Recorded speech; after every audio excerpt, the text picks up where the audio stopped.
Jersey, dog. Do you want to do this over here, or do you want to do it like near like the Bushkill spot?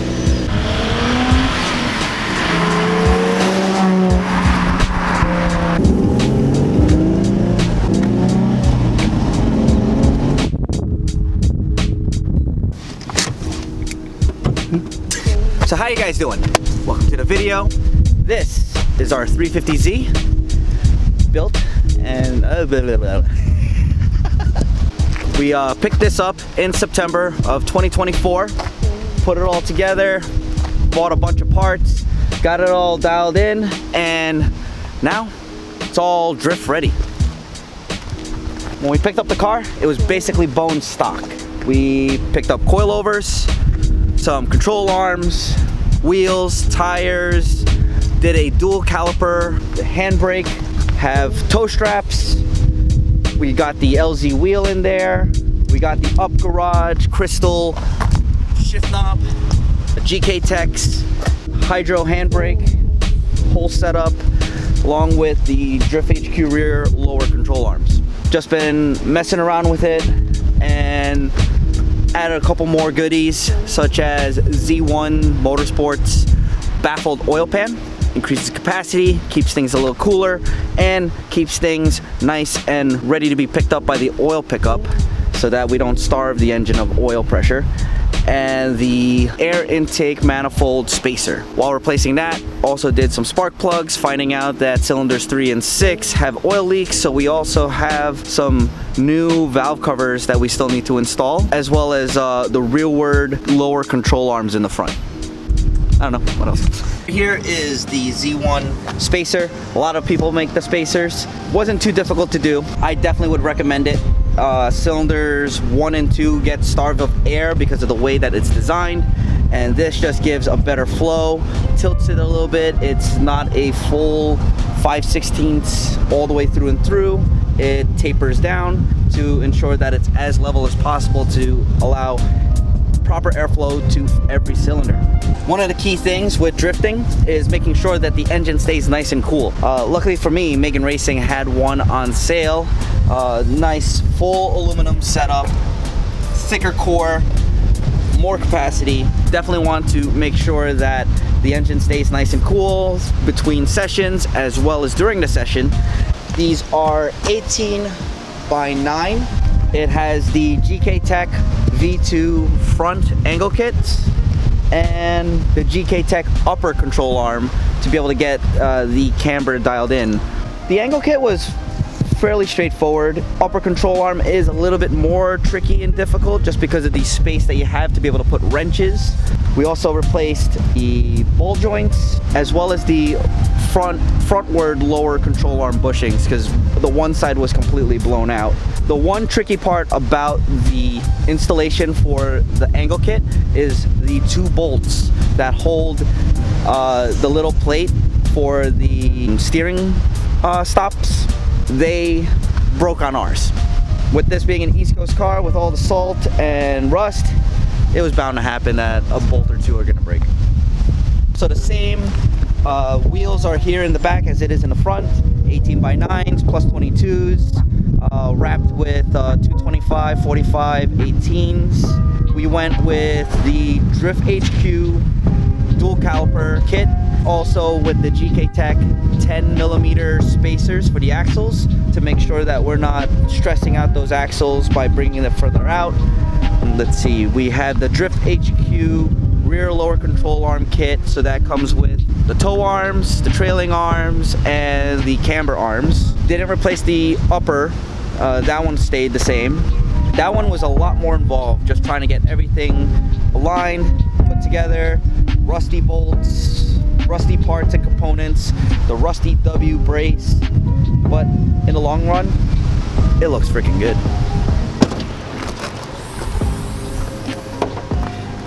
In here, so the suspension that we went with is the BCDS, the digressive suspension coilover kit. They give a real nice everyday drivability, but when you're on track, it feels really good. It feels nice and planted and gives you pretty much the same feel of the BR series. we are able to have the adjustments up here on top, so that from Adam LZ's 350Z video from way long ago, it's just so much easier to just pop in here, change it, and still have a stock looking Z inside. So we did a shakedown in February with Reese at Evergreen. Did a whole shakedown, make sure that everything was working as expected. Went through what suspension setups that we should be using, if there was any changes that we needed to do to make sure that the car is going to drive as well as expected and just feel in control, right? After that, we went to Ready Set Drift. They had a clinic out in Pocono in the parking lot. That was super fun. It was raining. It's the very first time I've ever drifted in the rain. It definitely taught you throttle control and just more of being on top of feeling out the car, especially when you're in the wet. You have a lot less feel than you do in the dry. So that was a great transition to be able to be ready for Evergreen's opener in April. And so that was the third event that we went to. We brought this car as well as Franz's car, and it did great. Very nerve-wracking for the very first true event of the season, as well as like drifting in real life. It rained. There was patchiness all over the track, so you had to be on your toes. You had to be like kind of ready for it. And it's been a great platform for just starting off. I almost feel like this is a cheat code. It's almost too easy to drive. Oh, really? Yeah, I really do. So many there? Yeah, this is like the new like S chassis, right? This is the new, like, everybody's gonna pick this up and they're gonna go out and drift it. But this is almost like set it, forget it, almost, you know. I honestly feel like this is just for the shape, the size of the car. It feels really good to just huck into a corner and go with it. So next, we gotta replace the valve covers because that's leaking oil and that sucks. I almost feel like we have to do the oil galleries. The oil galleries are known to go bad on these, and that's pretty extensive. So far, the oil pressure I've been keeping an eye on, and it's borderline on maybe I should go with a thicker oil for now, just because of how hard we were driving the car. And I would love to be able to get a new seat, just for the pure fact that these don't really hold you in as well as a bucket seat, and looks like something's been chewing on and gnawing on the seat bolster here. So that, I would say, would be another thing. Another thing is there is too many gray 350Zs. Holy cow. There was like, what, 4 or 5?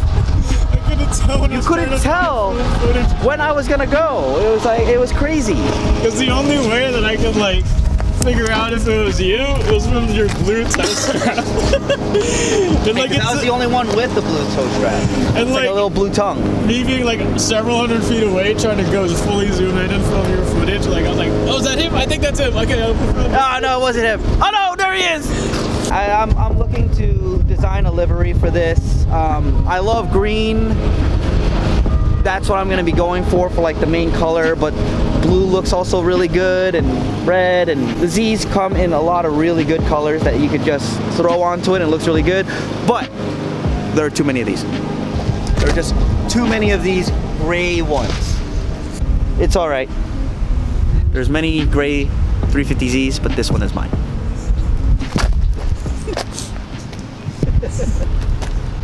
What else? Well, why are we here? What's the MO?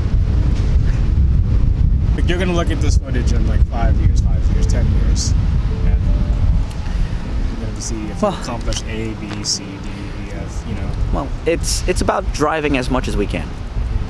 Life is about experiences, and if we don't take those opportunities to experience life, what are we really living for? I would say this is about me being able to experience the thing that I love, which is cars, and as well as like drifting. You know, Initial D got so many people into it. When I got into Initial D, it was still like stage 2, stage 3, and stage 4 was just coming out. I just want to enjoy this. I want to enjoy this with my friends. I want to enjoy this with my family. I want to enjoy this with strangers that are out there drifting and putting themselves out there. I want to go out, have fun, because at the end of the day, we only have our memories when it's all over, right? So let's go, make some memories, make some experiences, and that's what this 350Z is going to do for us. Damn! I just wanted to ask who you were. I don't really want to get myself out there, but I want to be able to at least document this for my friends and family. One day I'm not going to be able to drive a car. One day I'm not going to be able to work on these things. And why should I wait until I'm much older, when definitely I'm going to be falling apart from all the skateboarding I've done throughout the years? So if I don't start now, when will I start? So if you have a passion towards something, just go and do it. What's the worst thing that's going to happen? Financial ruin. Or you're just going to completely miss out on an opportunity and an experience that you're going to wonder and bother you when you're older. Ah man, I should have done. Instead of, just do it.